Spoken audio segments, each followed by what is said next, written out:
इंसान की सबसे बड़ी जेल ना कंक्रीट या पत्थर या लोहे की सलाखों से नहीं बनी होती। बिल्कुल सही। ये एक ऐसी जेल है जिसे हम हर दिन, हर पल अपने दिमाग में लेकर चलते हैं। मतलब वो डर कि लोग क्या कहेंगे। तो आज की इस डीप डाइव में हम जिस फिलॉसफी को अनपैक कर रहे हैं, वो दावा करती है कि सच्ची आज़ादी का मतलब अपनी मनमानी करना नहीं है। हाँ, बल्कि नापसंद किए जाने की हिम्मत रखना है, यानी the courage to be disliked. Exactly और आज के इस डिजिटल युग में जहां हर दूसरा इंसान लिटरली एक वैलिडेशन जंकी बन चुका है, ये चर्चा बहुत गहरी हो जाती है। सही बात है। सोशल मीडिया पर एक लाइक, एक कमेंट या लोगों की छोटी सी स्वीकृति के लिए ना हम अपनी पूरी दिनचर्या बदल देते हैं। यहाँ तक कि अपना मूड और करियर के फैसले भी। बिल्कुल। हम लगातार दूसरों की उम्मीदों का बोझ ढो रहे हैं। तो ऐसे में ये विचार कि अगर लोग आपको नापसंद कर रहे हैं तो इसका मतलब है कि आप सच में आज़ाद हैं, ये शुरुआत में थोड़ा अटपटा लगता है। अटपटा, मुझे तो थोड़ा आक्रामक भी लगता है। मतलब हम तो बचपन से यही सीखते आए हैं ना कि समाज में घुल मिल कर रहना चाहिए। सबको खुश रखना चाहिए। हाँ, सबके साथ अच्छा व्यवहार करो ताकि सब हमें पसंद करें। तो फिर ये नापसंद किए जाने की हिम्मत वाला एंगल क्या है? अगर मैं अपनी सच्चाई के साथ जी रहा हूं और कोई मुझे नापसंद करता है? तो क्या वो पूरी तरह से उनकी समस्या है? हाँ, मतलब क्या ये सच में मुमकिन है? इस बात को गहराई से समझने के लिए ना हमें सबसे पहले ये देखना होगा कि हम खुद को इस मानसिक जेल में बंधा हुआ महसूस ही क्यों करते हैं। हम दूसरों के वैलिडेशन के इतने भूखे क्यों हैं? कोई तो वजह होगी। बिल्कुल। एडलेरियन मनोविज्ञान, जिस पर ये पूरी फिलॉसफी टिकी है, कहता है कि इसका सबसे बड़ा कारण हमारा अपना अतीत है। हम अपने पास्ट को एक बेड़ियों की तरह इस्तेमाल करते हैं। अच्छा। हाँ, मनोविज्ञान की दुनिया में यहाँ दो बहुत ही विपरीत विचारधाराएं, इटियोलॉजी और टीलियोलॉजी। इटियोलॉजी और टीलियोलॉजी, ये तो सुनने में काफी टेक्निकल शब्द लग रहे हैं। मैं इसे आसान कर देती हूँ। हाँ प्लीज। जहाँ तक मैं समझती हूँ, हम हमेशा अपने आज के बिहेवियर को अपने पास्ट से ही जोड़ते हैं। जैसे बचपन में मेरे साथ ये ट्रॉमा हुआ था, इसलिए मैं आज ऐसा हूँ। या फिर उस भयानक ब्रेकअप ने मेरे भरोसे को हमेशा के लिए खत्म कर दिया। एग्जैक्टली। तो क्या हम गलत तरीके से सोच रहे हैं? देखिए, पारंपरिक मनोविज्ञान, खासकर सिगमंड फ्रॉइड की थ्योरी, इसी इटियोलॉजी यानी कॉज एंड इफेक्ट पर आधारित है। फ्रॉइड कहते हैं कि अतीत में जो कुछ भी हुआ वो हमारे आज को तय करता है। जो कि काफी लॉजिकल लगता है, लेकिन एल्फ्रेड एडलर की टीलियोलॉजी बिल्कुल इसके उलट है। टीलियोलॉजी असल में उद्देश्य या पर्पस का अध्ययन है। ये थ्योरी कहती है कि हमारा अतीत हमारे वर्तमान को बिल्कुल तय नहीं करता। एक मिनट, क्या अतीत तय नहीं करता? नहीं, हमारे काम और हमारा व्यवहार हमारे वर्तमान के लक्ष्यों से तय होते हैं, ना कि अतीत के अनुभवों से। ओके, ये बात थोड़ी हजम करना मुश्किल है। क्या इसका मतलब ये है कि अगर किसी के साथ सच में कोई गहरा ट्रॉमा हुआ है तो उसका आज के व्यवहार पर कोई असर ही नहीं पड़ता? असर पड़ता है, लेकिन वो असर हमें कंट्रोल नहीं करता। एडलर कहते हैं कि इंसान अपने अतीत के अनुभवों का इस्तेमाल केवल आज के बहाने बनाने के लिए करता है। बहाने? ट्रॉमा को बहाना कहना थोड़ा ज्यादा नहीं हो गया? इसे एक बहुत ही सटीक उदाहरण से समझते हैं। मान लीजिए कोई व्यक्ति किसी पार्टी में नहीं जाना चाहता और वो कहता है कि उसे सोशल एंजाइटी है क्योंकि अतीत में किसी भीड़-भाड़ वाली जगह पर उसका बहुत मजाक उड़ाया गया था। तो फ्रॉइड कहेंगे कि अतीत के उस मजाक ने आज की एंजाइटी पैदा की। बिल्कुल। जो कि बहुत ही तार्किक लगता है यार। अगर किसी को चोट लगी है तो वो उस जगह दोबारा जाने से डरेगा ही ना। इसमें बहाना कहाँ से आ गया? यही टीलियोलॉजी का नजरिया सब कुछ बदल देता है। एडलेरियन अप्रोच के अनुसार उस व्यक्ति ने घर पर सुरक्षित रहने के अपने वर्तमान लक्ष्य को पूरा करने के लिए, मतलब अपने आज के गोल को पूरा करने के लिए, हाँ, उस गोल को पूरा करने के लिए उसने उस एंजाइटी को खुद क्रिएट किया है। अरे बाप रे, खुद क्रिएट किया है। असल बात ये है कि उसे बाहर जाने, नए लोगों से मिलने और शायद फिर से रिजेक्ट होने के डर का सामना ही नहीं करना है। इस असहजता से बचने के लिए उसका दिमाग एंजाइटी पैदा करता है और अतीत की उस घटना को एक ढाल की तरह इस्तेमाल करता है। मतलब अतीत केवल एक कहानी है जिसे वो आज घर में बंद रहने के अपने फैसले को सही ठहराने के लिए इस्तेमाल कर रहा है। बिल्कुल सही पकड़े हैं यार, ये तो पूरी कहानी को ही पलट देता है। हम अक्सर सोचते हैं कि लोग क्या कहेंगे, ये एक ऐसा बोझ है जो समाज हम पर डालता है। लेकिन अगर मैं इसे सही से समझ रहा हूं तो हम जानबूझकर ये विक्टिम कार्ड खेल रहे हैं ताकि हमें कोई ठोस कदम ना उठाना पड़े। एग्जैक्टली। ये तो ऐसा ही है जैसे लोग एक टॉक्सिक जॉब में ये बोलकर फंसे रहते हैं कि मार्केट बहुत खराब है, कहीं और जॉब नहीं मिलेगी। हाँ, बहुत ही आम उदाहरण है ये। जबकि अगर गहराई में जाके देखा जाए तो असल में वो नया रेज्यूमे बनाने, नए इंटरव्यू देने और रिजेक्शन का सामना करने से डरते हैं। बिल्कुल सटीक विश्लेषण। इसे ही किताब में बदलने का साहस या द करेज टू चेंज कहा गया है। बदलाव हमेशा डरावना होता है। जब हम बदलते हैं तो हमें नहीं पता होता कि आगे क्या होगा। अनसर्टेनिटी होती है। हाँ, इसलिए पुरानी तकलीफों में, उसी टॉक्सिक जॉब में या उसी एंजाइटी में रहना हमारे दिमाग को ज्यादा सुरक्षित और जाना पहचाना महसूस होता है। हम अपनी कमियों के साथ जीना सीख लेते हैं क्योंकि वो आसान है। सही बात है। लेकिन अगर हम ये मान भी लें कि हम खुद अपने लिए बहाने बनाते हैं, तो अगला सवाल ये उठता है कि हम ऐसा क्यों करते हैं? मतलब हमें किस बात का इतना डर है कि हम अपनी ही बनाई हुई जेल में रहना पसंद करते हैं? इसका जवाब इस फिलॉसफी के सबसे विवादास्पद और गहरे दावे में छिपा है। एडलर कहते हैं कि दुनिया की हर समस्या असल में इंटरपर्सनल रिलेशनशिप्स यानी पारस्परिक संबंधों की समस्या है। एक सेकंड, दुनिया की हर समस्या? हाँ, हर समस्या। हम जो भी बहाने बनाते हैं वो दूसरों की नजरों से बचने के लिए बनाते हैं। ये दावा थोड़ा ज्यादा नहीं हो गया? मतलब अगर किसी के पास खाने के लिए पैसे नहीं है या कोई गंभीर रूप से बीमार है, तो वो इंटरपर्सनल समस्या कैसे हुई? मैं समझती हूँ ये अजीब लग रहा है। इसे एक थॉट एक्सपेरिमेंट से समझते हैं। ठीक है, बताइए। मान लीजिए कि इस पूरे ब्रह्मांड में इस धरती पर केवल एक ही इंसान बचा है, बिल्कुल अकेला। तो क्या उसे इस बात की चिंता होगी कि उसके बैंक अकाउंट में कितने पैसे हैं? नहीं। क्या उसे इस बात की फिक्र होगी कि वो मोटा दिख रहा है या पतला, या उसके कपड़ों का ब्रांड क्या है? बिल्कुल नहीं। अगर कोई देखने वाला ही ना हो, कोई जज करने वाला ना हो, तो मैं तो लिटरली दिन भर पजामा पहनकर घूमता रहूं। हंसते हुए। बिल्कुल। जिम जाने की या फैंसी कपड़े पहनने की कोई फिक्र ही ना हो। और पैसों की अहमियत भी तभी तक है जब तक उसका लेन देन किसी और के साथ करना हो। ठीक कहा। हमारी ज्यादातर चिंताएं ना, चाहे वो करियर की हो, पैसों की हो या लुक्स की हो, वो सब इसलिए हैं क्योंकि हमारे आसपास दूसरे लोग मौजूद हैं। हाँ, हम दूसरों से खुद को कंपेयर करते हैं। हाँ, हम हमेशा एक अदृश्य दौड़ में भाग रहे हैं, और जब हम दूसरों से आगे निकलने की होड़ में लग जाते हैं तो वो हमेशा हमारे अंदर एक इन्फीरियॉरिटी कॉम्प्लेक्स या हीन भावना पैदा करता है। सही बात है, क्योंकि कोई ना कोई हमेशा हमसे ज्यादा अमीर, ज्यादा सुंदर या ज्यादा सफल होगा ही। बिल्कुल, और हम खुद को दूसरों की नजरों से तौलने लगते हैं। लेकिन यहाँ एक सवाल उठता है, हम समाज का हिस्सा है ना?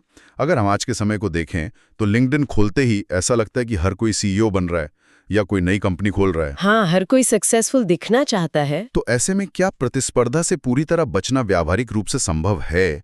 मतलब बिना कंपटीशन के हम आगे कैसे बढ़ेंगे? देखिए, प्रतिस्पर्धा असल में एक जाल है। एडलेरियन मनोविज्ञान ये नहीं कहता कि आप तरक्की मत कीजिए। तो फिर क्या कहता है? वो कहता है कि हमारा मुकाबला दूसरों से नहीं, बल्कि केवल हमारे अतीत के स्वरूप से होना चाहिए, मतलब हमारे पास्ट सेल्फ से। खुद से मुकाबला। हाँ, कल हम क्या थे और आज हम क्या हैं, बस यही मायने रखता है। जब हम दूसरों से प्रतिस्पर्धा करते हैं तो हम अनजाने में उन्हें हमें जज करने का अधिकार दे देते हैं। हम उन्हें अपने जीवन का पैमाना बना लेते हैं। तो अगर दूसरे लोगों की मौजूदगी और उनकी जजमेंट ही हमारी समस्याओं की जड़ है, और हम समाज को छोड़कर पहाड़ों पे सन्यासी बनकर भी नहीं जा सकते? नहीं, सन्यासी नहीं बनना है। तो फिर बीच का रास्ता क्या है? हमें समाज में रहते हुए लोगों के साथ कैसे डील करना है? यहीं पर इस पूरी फिलॉसफी का सबसे महत्वपूर्ण और बहुत ही प्रैक्टिकल कॉन्सेप्ट आता है, जिसे कहते हैं कार्यों का बंटवारा या सेपरेशन ऑफ टास्क। कार्यों का बंटवारा? हाँ, ये एक ऐसा विचार है जो किसी भी इंसान के कंधों से 500 किलो का मानसिक बोझ तुरंत उतार सकता है। अरे वाह, कैसे? इसके अनुसार हमें ये स्पष्ट रूप से पहचानना होगा कि कौन सा काम यानी टास्क हमारा है और कौन सा काम दूसरों का है। हमें एक लकीर खींचनी होगी। कार्यों का बंटवारा, क्या हम इसे किसी रोजमर्रा के उदाहरण से समझ सकते हैं? बिल्कुल। मान लीजिए कि कोई डिजिटल क्रिएटर है। एक बहुत अच्छा कंटेंट बनाना, अच्छी रिसर्च करना और एक बेहतरीन वीडियो तैयार करना, ये उस क्रिएटर का टास्क है। इस पर उसका पूरा कंट्रोल है। एग्जैक्टली। लेकिन उस कंटेंट पर कितने व्यूज आते हैं, लोग उसे पसंद करते हैं या नहीं, कमेंट बॉक्स में लोग क्या लिखते हैं, ये सब किसका टास्क है? दर्शकों का, ऑडियंस का टास्क है। बिल्कुल। क्रिएटर दर्शकों के टास्क को कंट्रोल नहीं कर सकता। यार, ये बहुत ही लिबरेटिंग या मुक्ति देने वाला विचार है। हमारी सबसे बड़ी गलती यही होती है कि हम लगातार दूसरों के टास्क को कंट्रोल करने की कोशिश करते हैं। हम चाहते हैं कि लोग हमारे बारे में अच्छा ही सोचें। एक और आम जिंदगी का उदाहरण लेते हैं। कई बार हम किसी के बहुत मदद करते हैं और उम्मीद करते हैं कि वो सामने से बहुत आभार जताएगा या थैंक यू बोलेगा। हाँ, और जब वो ऐसा नहीं करता तो हमें बहुत बुरा लगता है या गुस्सा आता है। ऐसा तो बहुत बार होता है। हम सोचते हैं कि यार हमने इतना कुछ किया और सामने वाले ने कदर ही नहीं की। और ऐसा इसलिए होता है क्योंकि हम कार्यों का बंटवारा नहीं कर रहे हैं। किसी की मदद करना ये आपका टास्क था, आपने अपनी मर्जी से किया, लेकिन उस मदद के बदले में सामने वाले का रिएक्शन क्या होगा, वो शुक्रिया अदा करेगा या नहीं, ये पूरी तरह से उसका टास्क है। आप उसके टास्क में दखल दे रहे हैं। बाप रे, ये तो मैंने कभी सोचा ही नहीं। जैसे ही हम ये बात समझ लेते हैं और दूसरों के टास्क को उनके हाल पर छोड़ देते हैं, हमारी आधी से ज्यादा मानसिक थकान उसी पल खत्म हो जाती है। ये सच में नजरिए को पूरी तरह बदल देता है। मतलब लोग क्या कहेंगे, ये लिटरली मेरा टास्क है ही नहीं। बिल्कुल नहीं है। उनका टास्क उन्होंने किया, यानी कुछ कहना या सोचना, और मेरा टास्क था अपना काम ईमानदारी से करना, जो मैंने कर दिया। बात खत्म। बात खत्म। और मुझे लगता है कि यहीं से वो नापसंद किए जाने की हिम्मत आती है। अगर मैं अपना टास्क सही से कर रहा हूं और कोई फिर भी मुझे नापसंद करता है, तो ये उनकी समस्या है, उनकी सोच का नतीजा है, ना कि मेरी कमी। बिल्कुल सही। लेकिन यहाँ एक बहुत बड़ा सवाल खड़ा होता है जो अक्सर लोगों को कंफ्यूज करता है। हाँ, मेरे दिमाग में भी एक डाउट आ रहा है अभी। बताइए।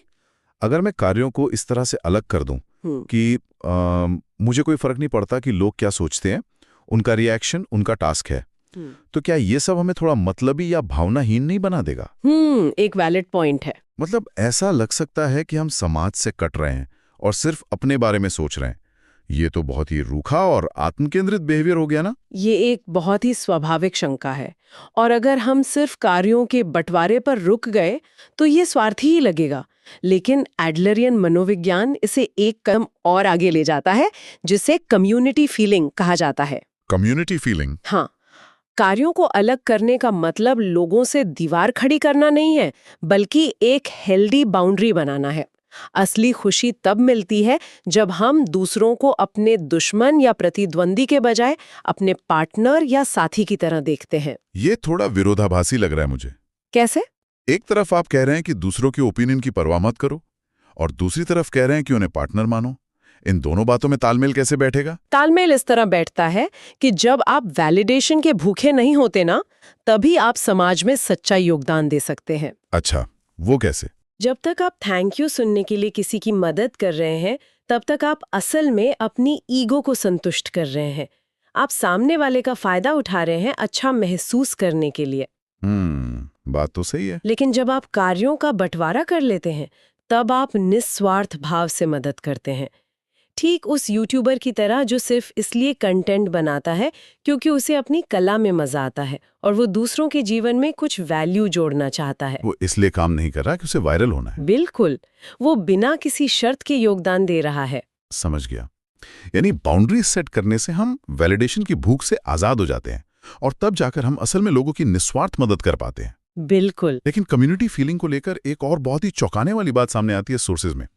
इस फिलॉसफी का एक नियम यह भी है कि हमें किसी की तारीफ नहीं करनी चाहिए। हाँ, ये बहुत ही दिलचस्प हिस्सा है। यार, मैं इस बात पे पूरी तरह से अटक गया था। तारीफ क्यों नहीं? जब ऑफिस में बॉस तारीफ करता है या कोई गुड जॉब कहता है तो सबको कितना अच्छा लगता है। ये तो मोटिवेशन का सबसे बड़ा तरीका है। यह मनोविज्ञान का एक बहुत ही सूक्ष्म लेकिन गहरा पहलू है। एडलर कहते हैं कि तारीफ हमेशा एक हायरार्किकल या वर्टिकल रिश्ता बनाती है, यानी ऊपर और नीचे का रिश्ता। जब आप किसी को गुड जॉब या शाबाश कहते हैं, तो आप अनजाने में खुद को उस इंसान से ऊपर वाले स्तर पर रख रहे होते हैं। आप उसे जज कर रहे होते हैं। लेकिन इसमें बुराई क्या है? एक बॉस तो कर्मचारी से ऊपर ही होता है ना। बुराई इसमें छुपे हुए मैनिपुलेशन में है। शक्तिशाली व्यक्ति कमजोर व्यक्ति को अपने मन मुताबिक काम करवाने के लिए तारीफ का इस्तेमाल करता है। यह एक तरह का रिवॉर्ड सिस्टम है। जैसे कुत्तों को ट्रेनिंग देते हैं, वक्त ट्रीट देते हैं। एग्जैक्टली। और ये इंसान को फिर से उसी वैलिडेशन लूप में फंसा देता है। व्यक्ति फिर वह काम अपनी खुशी के लिए नहीं, बल्कि अगली शाबाशी पाने के लिए करता है। तो इसका ऑल्टरनेटिव या विकल्प क्या है? क्या अगली बार मेरे मैनेजर ने मुझे गुड वर्क बोला तो मैं उससे कह दूं कि मुझे मैनिपुलेट करना बंद करो? नहीं नहीं, आपको ऐसा करने की जरूरत नहीं है। लेकिन इसके पीछे का असल अर्थ समझना जरूरी है। तारीफ की जगह हमें बराबरी के स्तर पर यानी हॉरिजॉन्टल रिलेशनशिप में संवाद करना चाहिए। हमें तारीफ की जगह कृतज्ञता या ग्रैटिट्यूड व्यक्त करना चाहिए। कृतज्ञता और तारीफ में क्या फर्क है? बहुत बड़ा फर्क है। किसी को गुड बॉय बोलना ऐसा लगता है जैसे कोई मालिक अपने पालतू जानवर से बात कर रहा हो। इसमें जजमेंट है। इसकी बजाय ये कहना कि तुम्हारी मदद से मुझे बहुत फायदा हुआ, इसके लिए धन्यवाद, ये समानता और सच्चे सम्मान का एहसास कराता है। कृतज्ञता हमें बराबर के स्तर पर लाती है, जबकि तारीफ एक को ऊपर और दूसरे को नीचे कर देती है। यार, ये सच में नजरिए को बदल देने वाला विचार है। गुड जॉब एक इवैल्यूएशन या मूल्यांकन है, जबकि धन्यवाद एक सच्ची भावना है। बिल्कुल। ये समझने के बाद अब हम इस पूरी चर्चा के सबसे अंतिम और सबसे अहम हिस्से पर पहुंचते हैं, the courage to be happy, यानी खुश रहने का साहस। हाँ। जब हम अतीत के बहानों को छोड़ देते हैं, जब हम प्रतिस्पर्धा की दौड़ से बाहर निकल आते हैं और दूसरों के वैलिडेशन को पूरी तरह नकार देते हैं, तो अंत में केवल एक ही चीज बचती है, और वो है अपनी खुशी की 100% जिम्मेदारी लेना। एडलर के अनुसार खुश रहने के लिए बहुत ज्यादा हिम्मत चाहिए। हिम्मत क्यों? क्योंकि जब आप ये सब समझ जाते हैं तो इसका सीधा सा मतलब है कि अब आप अपनी नाखुशी के लिए अपनी परिस्थितियों को, अपनी किस्मत को, अपने अतीत को या अपने आसपास के लोगों को दोष नहीं दे सकते। मतलब जिम्मेदारी लेने का सीधा सा अर्थ ये है कि अब मेरे पास छुपने के लिए कोई बहाना नहीं बचा है। मुझे वही जिंदगी जीनी है जो मैं जीना चाहता हूं, ना कि जो समाज मुझसे चाहता है। बिल्कुल। हमें उन लाइफ लाइज यानी जिंदगी के झूठों से पीछा छुड़ाना ही होगा जो हम खुद से बोलते हैं। हम अक्सर खुद को दिलासा देते हैं कि मैं ये काम इसलिए नहीं कर पा रहा क्योंकि मेरे पास समय नहीं है या मेरी किस्मत खराब है। जबकि कड़वा सच क्या होता है? कड़वा सच हमेशा यही होता है कि मैं ये काम असल में करना ही नहीं चाहता और मैं केवल कुछ न करने के बहाने ढूंढ रहा हूँ।